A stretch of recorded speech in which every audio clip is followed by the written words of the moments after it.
Vamos conversar hoje um pouco sobre hipnose e dor. Eu sou médica, sou neurocirurgiã, fiz neurocirurgia funcional, então eu faço tratamento clínico e cirúrgico da dor. Eu descobri a hipnoterapia faz mais ou menos uns 10 anos. Eu estava até numa rede social e vi, achei esquisito. Hipnoterapia para tratar dor. Eu só conheci hipnose de entretenimento. Mas fiquei com a pulga atrás da orelha e fui atrás de ver do que significava, o que era. Fui atrás, li, procurei artigos científicos, na época já tinha muita coisa, e falei, não, quero aprender a fazer isso aí. Fiz, estudei, agora é um caminho sem volta. Não tem como não ter resultado. Então, agora eu estou me dedicando bastante à hipnoterapia. Faço tratamento, faço clínico, faço cirurgias, mas eu acho que se a gente começar sempre do tratamento menos invasivo, né, eu acho que vai melhor. Então, vamos lá. Hoje a gente vai falar um pouco da neurofisiologia, de neuroanatomia, e ver o que tem de trabalho científico em dor. O objetivo da nossa academia é a gente realmente fazer uma produção científica.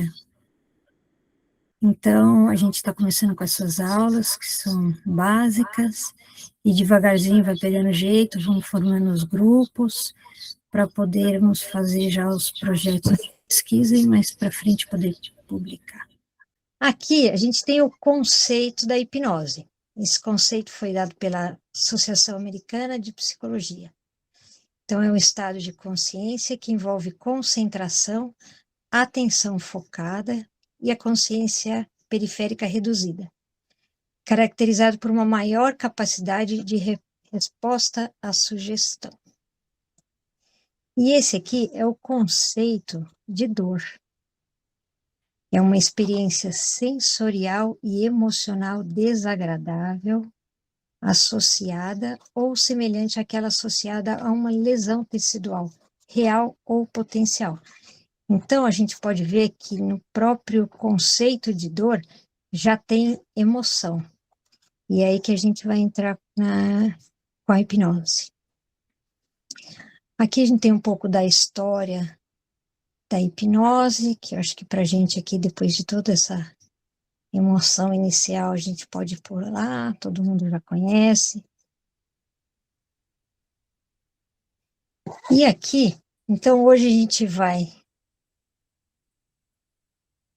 explicar como que a hipnose funciona em todas essas atividades diárias nossas, em músicas, filmes, cultos, esportes, nas conversas com os amigos, como que ela vai agir.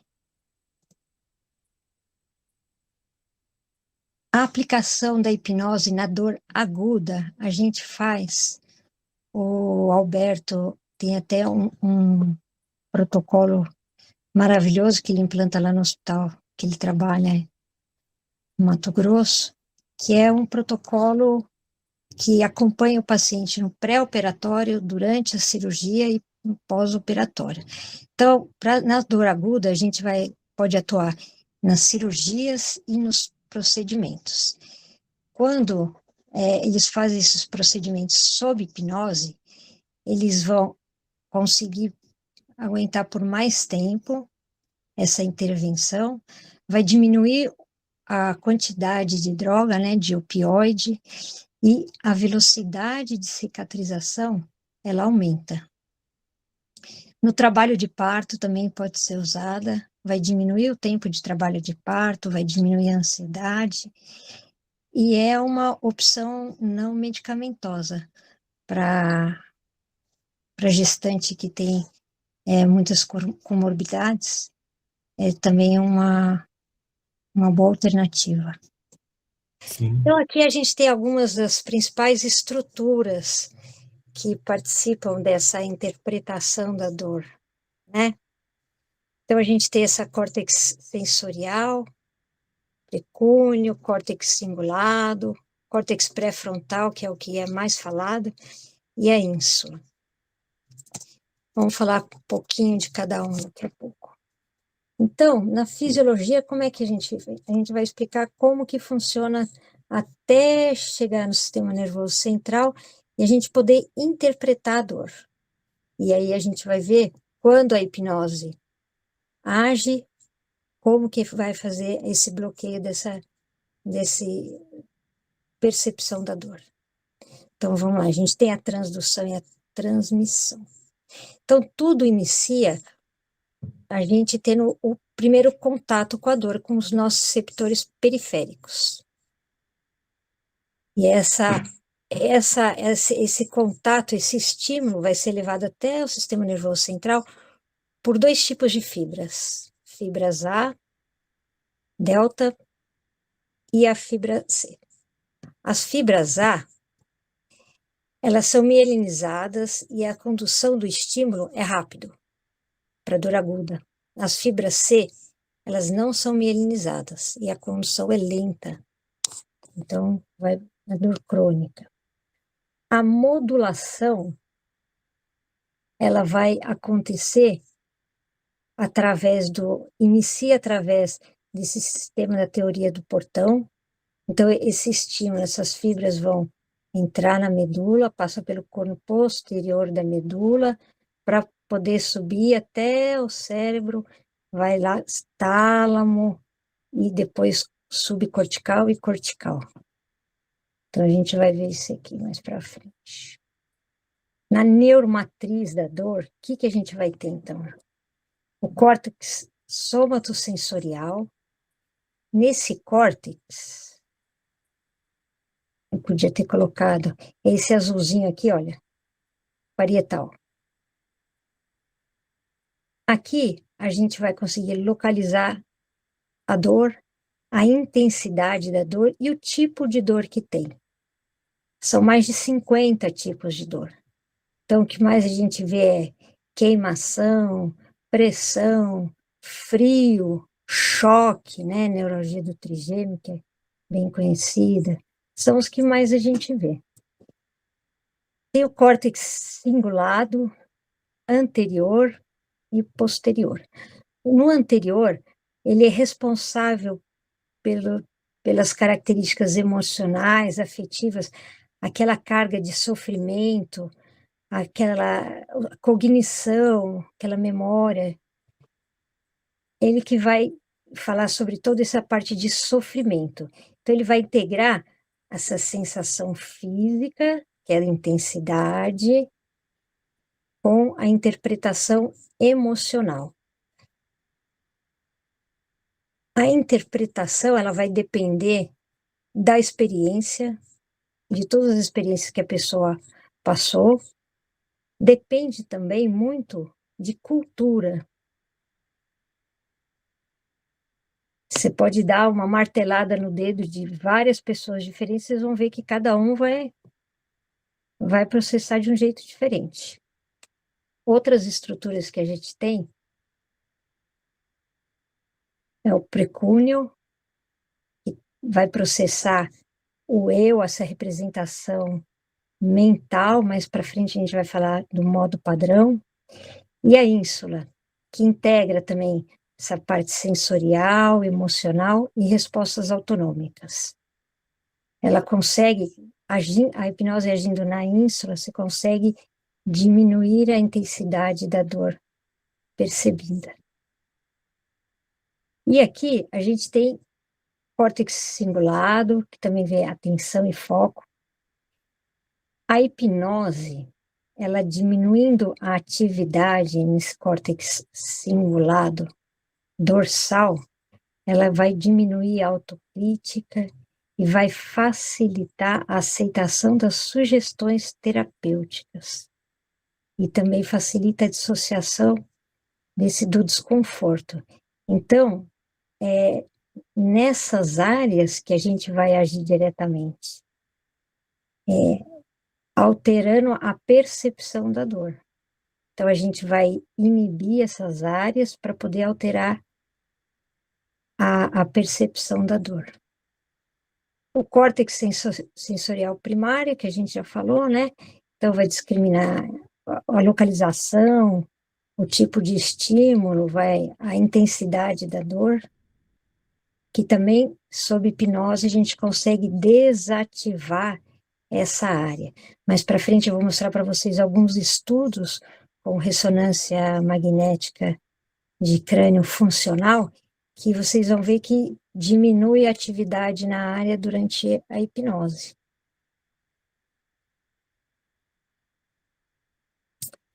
Córtex pré-frontal, que eu acho que é uma das regiões mais faladas, né? O povo esquece das outras, mas essa aqui é uma das mais faladas na hipnose. Ele é responsável por planejamento, organização, por atenção, regulação das emoções, os impulsos. E a hipnose, quando age aqui no córtex pré-frontal, ela vai aumentar a rede nesse modo padrão. O que é essa rede de modo padrão? É quando a pessoa está mais introspectiva. Você consegue refletir sobre você, visualizar suas emoções, a sua história. Então, ele vai permitir vagar, aumenta a criatividade, os insights, vai relembrar do passado, consegue projetar o futuro. Então, é uma área especialmente importante mesmo para quem faz a hipnose. É a mais falada e é uma das mais importantes mesmo. Guarda esse rede modo padrão. E aqui eu já vou começar a mostrar alguns trabalhos. Os trabalhos, gente, em hipnose, tem trabalhos extremamente complexos, com tecnologia que demanda verbas altíssimas, mas tem trabalhos que podem ser feitos tão bons quanto e com menos dependendo de menos coisas menos complexas. Aqui tem um laboratório, e o que está mostrando aqui? O que você pode medir fazendo trabalhos com hipnoterapia? Você faz antes e depois. Pode fazer antes, durante e depois. Medição.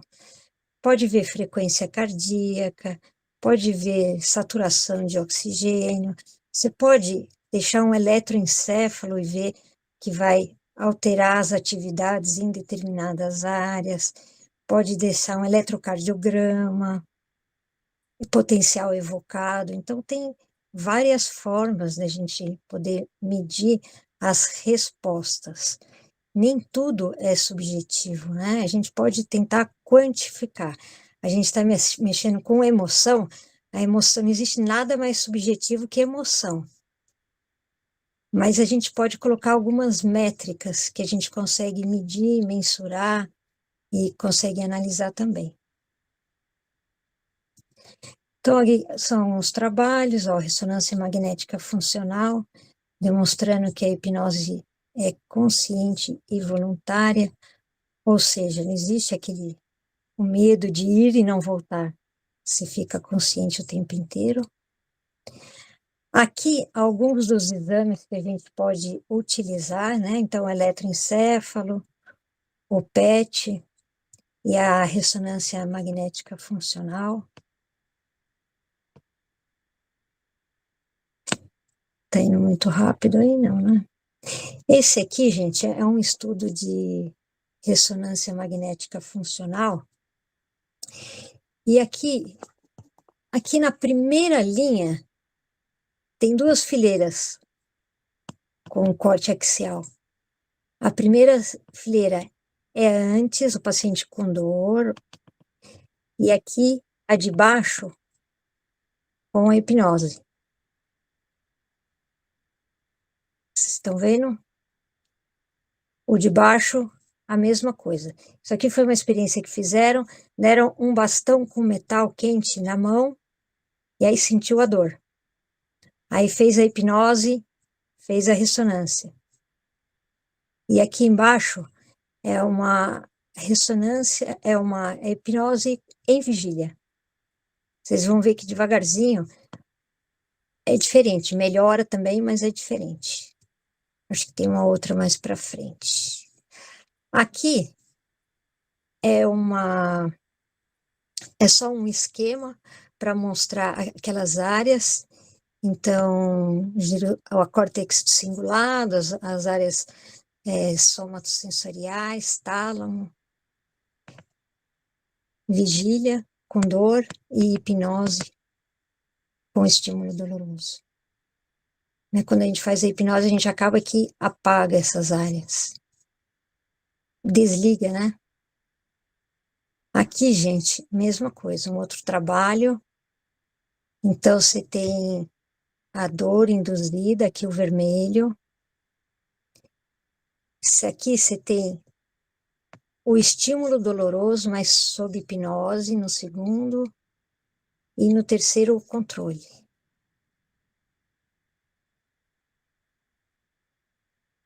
Ó, esse aqui tá melhor ainda. Com dor, o vermelho. Com a sugestão que você está sem dor. E controle. Controle com a dor.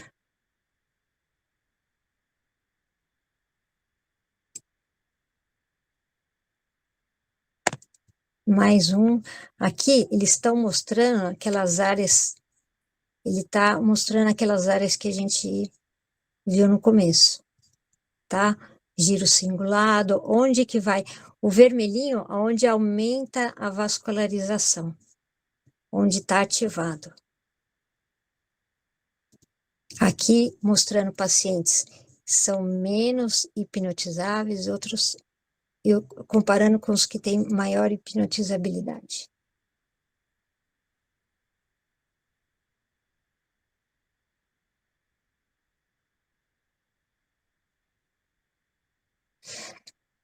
Aqui um trabalho também importante, demonstrando a alteração elétrica, né, durante o processo de hipnose.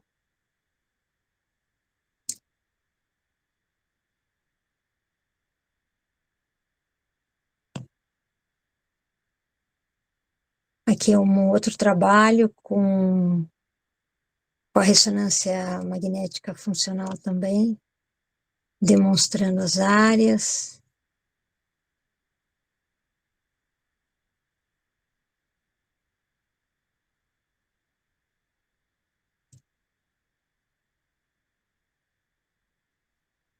Outro trabalho. Depois, quando subir a aula, eu vou deixar esses trabalhos para vocês poderem acompanhar quem quiser. Aqui é um trabalho de uma equipe de anestesia. A hipnose clínica modulando a intensidade da dor dos sinais de imagem de ressonância por ressonância magnética funcional.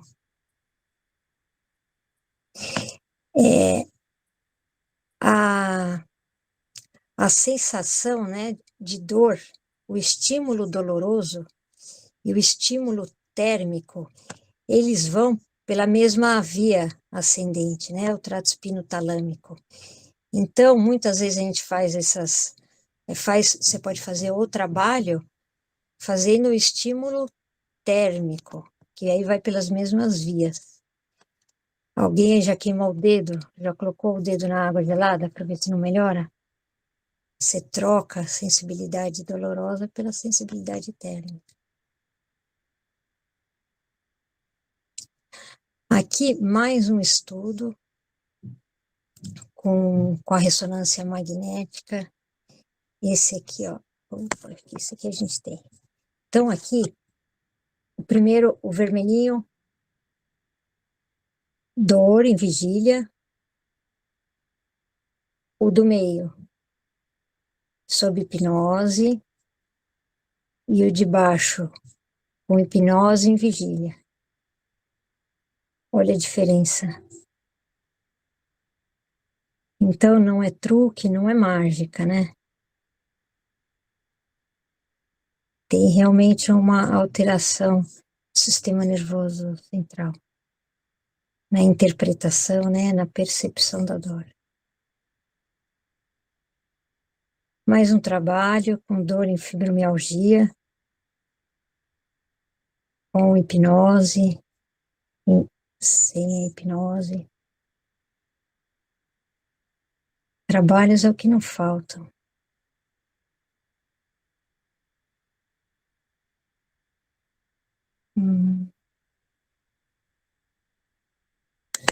Aqui, esse trabalho é importante. Isso aí é o que eu falei lá do papel da rede do modo padrão. Esse estudo aqui, ele focou antes de começar a hipnoterapia, a terapia. Então, na hora que você vai conversando, já fica aquela expectativa e já vai alterando toda a percepção do paciente. E aí você consegue ver pela ressonância funcional que as áreas já vão alterando.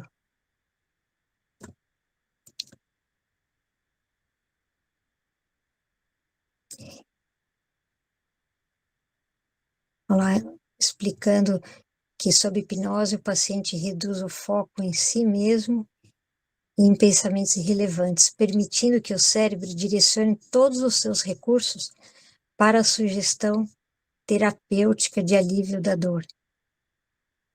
Então, a sugestão que for dada, ele vai estar mais receptivo, porque ele vai deixar de estar tão concentrado nele.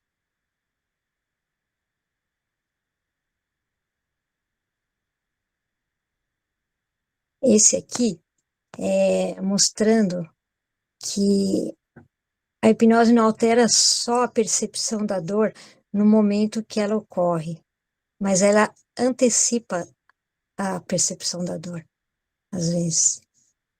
Mostrou que a sugestão hipnótica reduz a ativação prévia das áreas de alerta. Então, só de se dar a sugestão já vai diminuindo.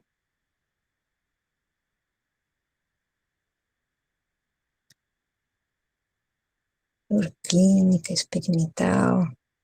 Esse outro estudo, também com a ressonância funcional, comparou o cérebro que reage a sugestões para dor crônica, os pacientes com fibromialgia, versus dor aguda experimental. E revelou que, embora o alívio sentido pelo paciente seja similar, os mecanismos cerebrais são diferentes. A dor crônica, ela exige uma modulação mais profunda em áreas de processamento emocional e autoconsciência, enquanto que a dor aguda foca mais em áreas sensoriais primárias. Na verdade, gente, o paciente que tem uma dor crônica, ele tem um comportamento doloroso, né? Não é só a dor. Não adianta você chegar para ele, olha, você toma um anti-inflamatório, que nem quando ele tem uma dor aguda. Na dor aguda, a gente fala assim, olha, você toma um anti-inflamatório, vai melhorar a sua dor, fica tranquilo, vai melhorar. O paciente que tem uma dor crônica, ele já tem todo um comportamento doloroso. Tudo que ele vai fazer, ele vai pensar, será que vai gerar dor? Será que não vai gerar dor? Eu preciso tomar cuidado nisso, porque pode gerar dor. Então, não é mais complexo esse paciente. É mais difícil de ser tratado, é possível tratar, mas ele é mais difícil de ser tratado que um paciente com a dor aguda. E sempre esse tratamento do paciente com a dor crônica, isso é extremamente importante, ele tem que ser realizado por uma equipe multidisciplinar, tá? E antes disso, de encaminhar o paciente para qualquer tratamento de dor, é importante investigar porque a gente tem que saber o diagnóstico dessa dor, tá?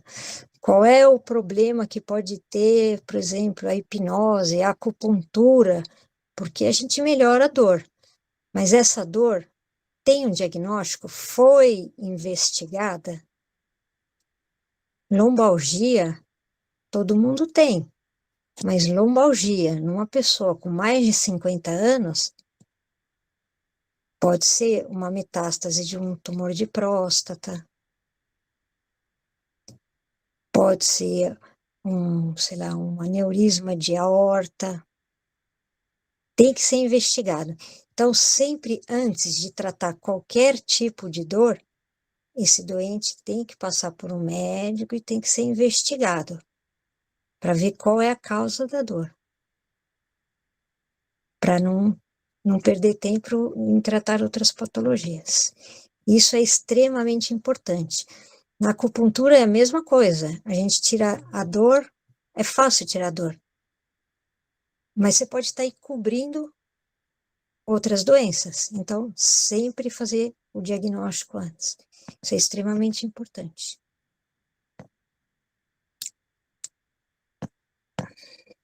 Aqui também falando da sugestão hipnótica. Cadê as?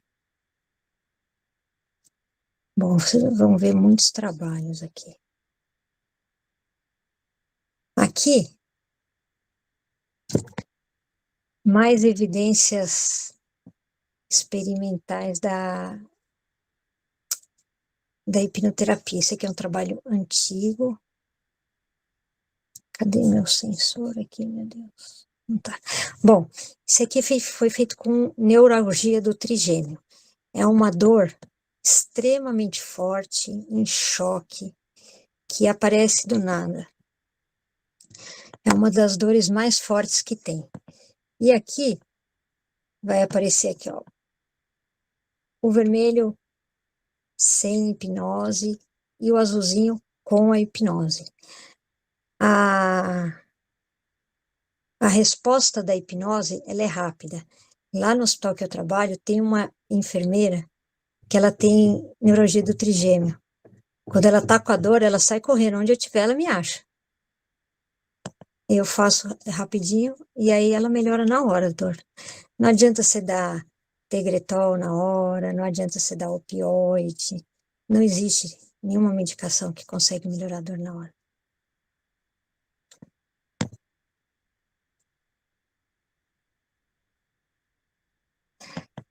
Esse trabalho... Esse aqui é um outro trabalho também, mais antigo. E esse aqui, gente, isso aqui é uma coisa extremamente importante. Toda dor precisa ser investigada. Aqui no grupo a gente tem médicos e não médicos.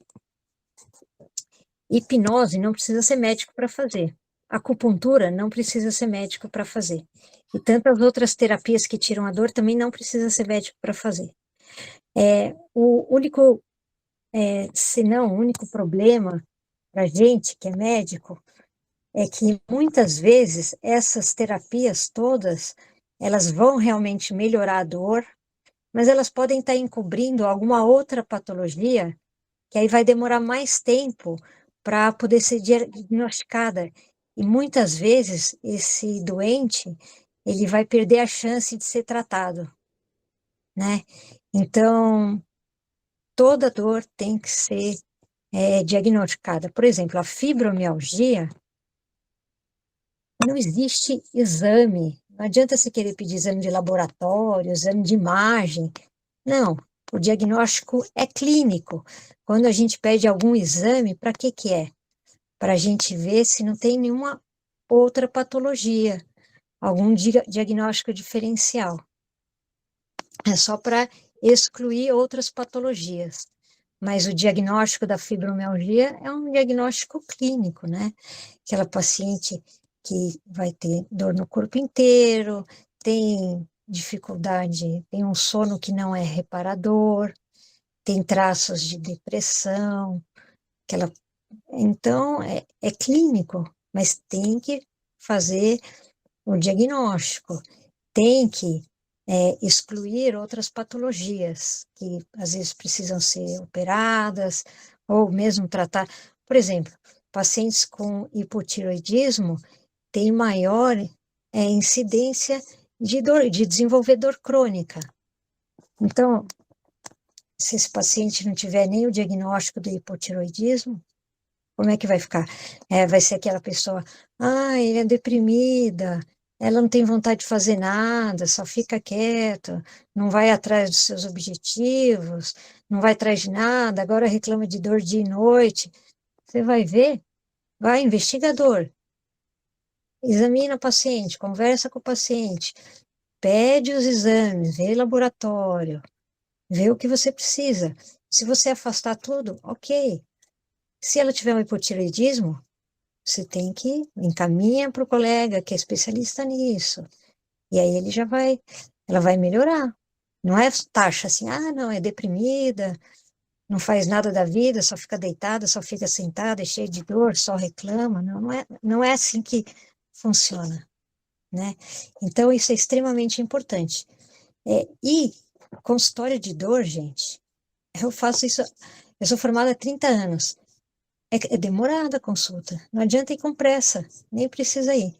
Você tem que conversar com o doente, você tem que ver como que está a vida dele, se tem alguma coisa de emocional, que geralmente tem, e se ninguém pergunta, ele não vai falar.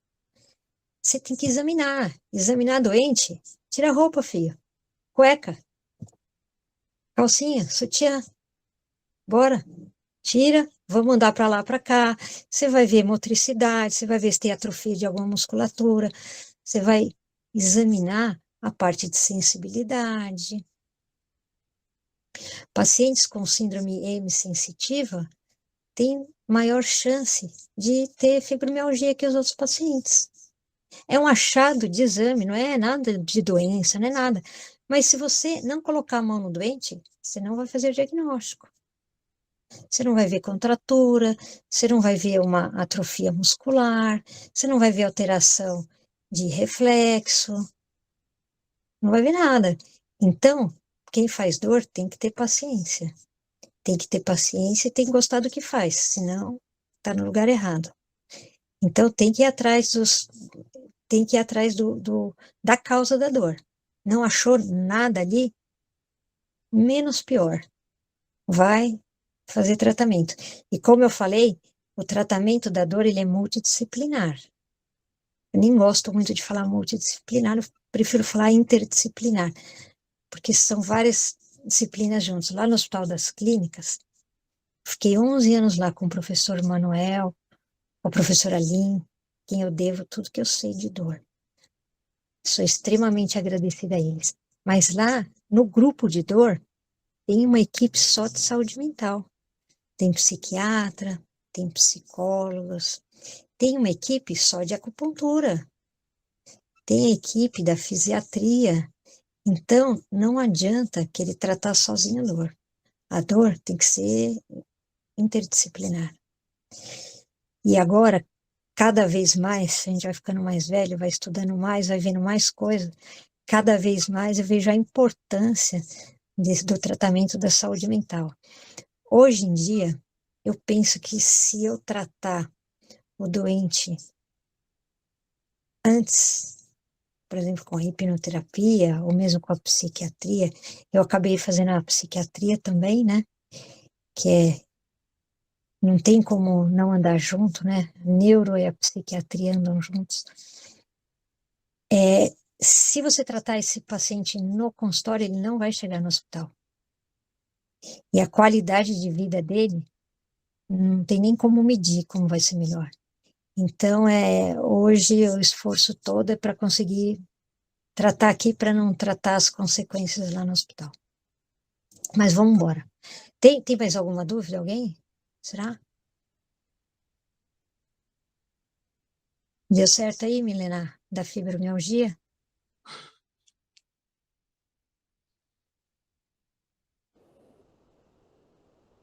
Acho que não. Ah, legal. Tá joia. Ela tá com um problema no áudio dela, Marusca, mas ela Tá, já agradeceu aqui no chat. tá bom, tá joia. É, aqui, a gente vai falar agora um pouquinho sobre a neuroplasticidade e essa sinaptogênese. O que a gente faz também, a gente estimula essa neuroplasticidade e essas novas sinapses que são criadas, né, com a hipnose. Por quê? Quando a gente ressignifica, a gente começa a formar novos caminhos para chegar no objetivo do doente. Então, você vai, faz a terapia, faz a hipnose, depois esse paciente, ele vai fazendo a auto-hipnose.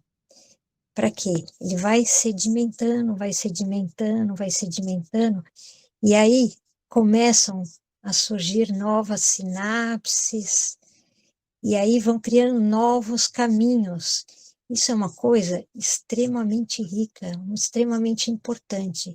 É assim que vai perdurar todo o tratamento.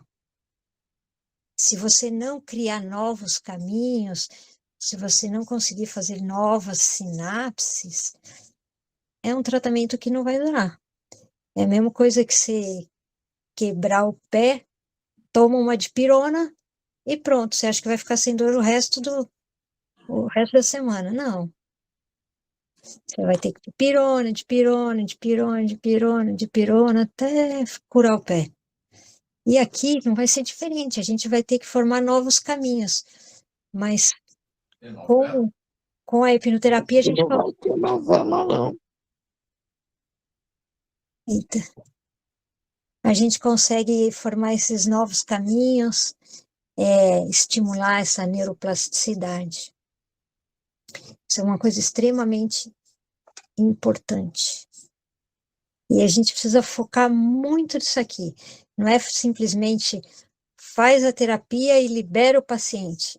Não, você faz a terapia, acompanha por um tempo, vê se ele está fazendo, vê se ele está correndo atrás dos objetivos dele, para sedimentar direitinho.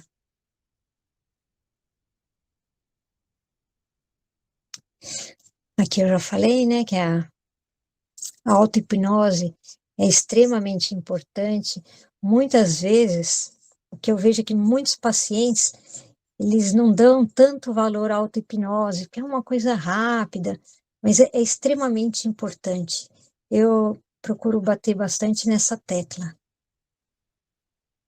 Então, é uma ferramenta que ele tem e tem que usar. Então, para concluir já, gente, a hipnose é uma ferramenta neurofisiológica validada cientificamente. Não é truque, não é mágica.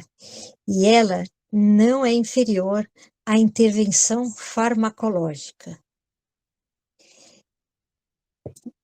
De acordo com o passar do tempo, a gente vai adquirindo um domínio da semântica e vai melhorando a nossa comunicação com o paciente. Então, essa sugestão para poder alterar essa percepção da dor, diminuir ou realmente acabar com esse sofrimento agudo. E aí passa a reescrever esse trauma crônico, sem dor, sem essas experiências que ele já teve. Agora, para finalizar, eu gostaria de falar dá tempo ainda, Alessandro? Um caso clínico que eu tive. Fica à vontade, Marusca. Acho que o caso Você que mais manda aí na sua bonito, aula. acho que o caso mais bonito que eu já tive. É um paciente que não é aqui de São Paulo, ele foi encaminhado por uma colega cardiologista. Aliás, gente, eu não sei se tem muito médico aqui na sala. Quando eu fui fazer a hipnose, eu fiz, eu assim, quando eu ponho na cabeça uma coisa, eu faço, mesmo que demore, sou teimosa. Eu ponho um trem na cabeça, eu vou até fazer. Às vezes a gente acerta, às vezes a gente erra, mas eu faço. Aí eu fiz, né? Então, adorando hipnose, hipnose. Eu falei assim, "Pá, agora como é que eu vou começar a atender, né? Os caras já acham que quem faz neuro já é meio fora da casinha, conversa com morto, né? Agora lá a Marusca fazendo hipnose. Saiu da casinha totalmente. Aí, o que que eu comecei a ver? Colegas pedindo ajuda, filhos dos colegas, as esposas, os maridos, os amigos. Então, não tem nada disso. Ah, é médico, como é que vai fazer? Não. A gente faz porque a gente vê que tem realmente resultado, né? E eu vejo que cada dia tem mais resultado. E a gente tem que. Eu tenho alguma dificuldade com esses negócios de internet, essas coisas, mas, gente, realmente tem que divulgar, porque é uma melhoria na qualidade de vida e não tem como medir. Então, é extremamente importante. Mas vamos lá. Os alunos, eu dou aula na faculdade de medicina, os alunos também vêm pedir ajuda às vezes. E aí, esse paciente, ele vem encaminhado por uma cardiologista dele, de outra cidade. Aí ele chegou no consultório, fazer, é um paciente oriental. Eu falei, nossa, oriental, que às vezes são rígidos, às vezes, né? Aí ele começou a contar a história dele. A história dele foi o seguinte: ele teve uma neoplasia de intestino, operou, fez radioterapia, fez quimioterapia, e aí ele ficou. Fez a cirurgia. Depois da cirurgia, ele teve que tomar medicações que eram imunossupressoras. Então, a imunidade dele foi lá para baixo. E aí, ele teve um herpes zoster. A dor do herpes zoster, gente, também é uma dor em queimação muito forte. E ele teve em face. Então, gravíssimo. E aí começou a tomar as medicações, muitas das medicações que a gente utiliza para dor crônica, elas são medicações que acabam dando, como consequência, algumas alterações cognitivas. E esse paciente era empresário, ele era dono de uma empresa grande. Então, ele tomava, mas tinha essas dificuldades. E aí ele fez de tudo para melhorar, né? Então, ele era ativo, ele tinha uma boa atitude em relação à dor, sabe? Ele vai atrás de melhorar, foi. E ele acabou tratando, para mim, eu acho que é a melhor equipe que a gente tem aqui no Brasil, de dor. A gente tem várias equipes ótimas de dor, essa é uma das melhores equipes de dor. Foi evoluindo todas as medicações dele e foi indicada uma cirurgia que a gente coloca um eletrodo intracraniano, né? Põe uma placa para fazer o estímulo, e a placa vem com o marca-passo. Ele tinha essa placa, tinha um monte de medicação, e ainda estava com a nota 8. Tem uma escala que a gente utiliza bastante, que é a escala de dor, a escala visual analógica. Então, de 0 a 10. 0 é sem nenhuma dor, 10 é quase morrendo de tanta dor. Qual é a sua dor? Qual é a sua nota da dor? Aí você mostra uma escalinha e ele vai falar, ó, tá aqui, tá aqui, tá. A dor dele, cheio de medicação, que dá alteração cognitiva. Então, imagina um empresário com dificuldade para concentrar, com alteração de memória, sonolento, e aí não conseguia fazer o que precisava fazer. E do trabalho dele, não depende só a vida da família dele, depende a vida de um monte de gente, né? Aí ele foi lá no consultório e falou, então é isso, eu tô com a placa, com o estimulador, eu tô com todas essas medicações, mas a minha cardiologista indicou a senhora e eu tô aqui. Falei, tá bom. E aí, gente, eu faço primeiro uma consulta, converso, faço um pequeno exercício para a pessoa experimentar, que é óbvio que a pessoa vai chegar ansiosa. nunca foi hipnotizado, nem sabe o que é. Tem um grau de ansiedade. Tá bom. Converso. Faço um exercício para quebrar um pouco essa ansiedade. E aí marco a sessão para a semana seguinte. Semana seguinte ele veio também. Aí a gente fez a sessão. Na hora que a gente fez a sessão, ele começou a bater no rosto, a cutucar o ouvido. A dor dele pegava parte do ouvido e pegava essa parte do rosto. Eu falei, mas o que aconteceu? Ai, doutora, o que foi que aconteceu aqui que eu não tô sentindo nada? E cutucava daqui, cutucava dali. Eu falei, você não veio fazer a terapia? Mas eu não sabia que era tão rápido assim, doutor. Eu falei, não, mas é. Agora vamos seguindo. Daqui 2 semanas a gente tem mais uma. Aí tá bom, foi embora. Aí, eu acho que o dele eu fiz na semana seguinte. Não, 2 semanas. Quando ele veio, dali 15 dias, veio ele e veio a esposa. A esposa que marca as coisas para ele, eu conheci ela de telefone, que ela tinha ligado para mim já até uma vez. Ela que marcava as coisas. Daí e eles vêm de outra cidade, imagina, vêm de outra cidade para São Paulo. Daí ela veio também, falei, tudo bem, ela queria conhecer a senhora, porque ela não está acreditando até agora, doutora. O meu eletrodo já está desligado há 5 dias e eu estou sem nenhuma dor, doutora. Eu falei, nossa, que bom, né? Que bom. É isso mesmo, é assim que é para continuar, e agora devagarzinho, vamos tirando a medicação. Ele fala, doutora, eu não estou nem acreditando nisso. Eu falei, não, mas tem que acreditar, isso aí, você que dependeu muito mais de você do que de mim, né? Cada vez menos, a gente que é médico, a gente fala em paciente, mas, na verdade, o professor Manuel já falava isso há muito tempo. É errado, sempre a gente tem que falar ou doente ou indivíduo, porque o paciente dá uma conotação de passividade, e a gente vê cada vez mais que não tem nada de passivo. Todo tratamento depende muito mais do doente que do médico, ou depende muito mais do doente que do terapeuta, seja qual terapia for. Então, a gente fala paciente pelo costume, na verdade. Mas ou é doente ou você fala indivíduo. Mas esse caso, para mim, foi um caso assim muito importante, porque se eu tivesse na equipe, ele já tinha usado tudo, na dosagem máxima de tudo. Se eu tivesse na equipe, eu também ia indicar a cirurgia para ele.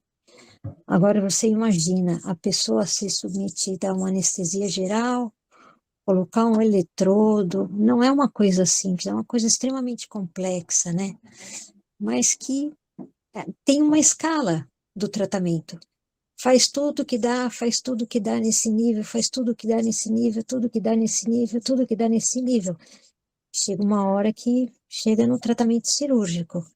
Quanto menos invasivo, melhor. Mas cirurgia não tem volta. Então, a gente é cirurgião, a gente quer operar, mas precisa ter indicação cirúrgica realmente. Então, para ter indicação cirúrgica, tem que passar por todas as etapas. Não tem como. Bom, gente, esse caso foi assim, eu acho que o mais bonito, o mais rico que eu tive. E espero que a gente possa continuar ajudando esse pessoal.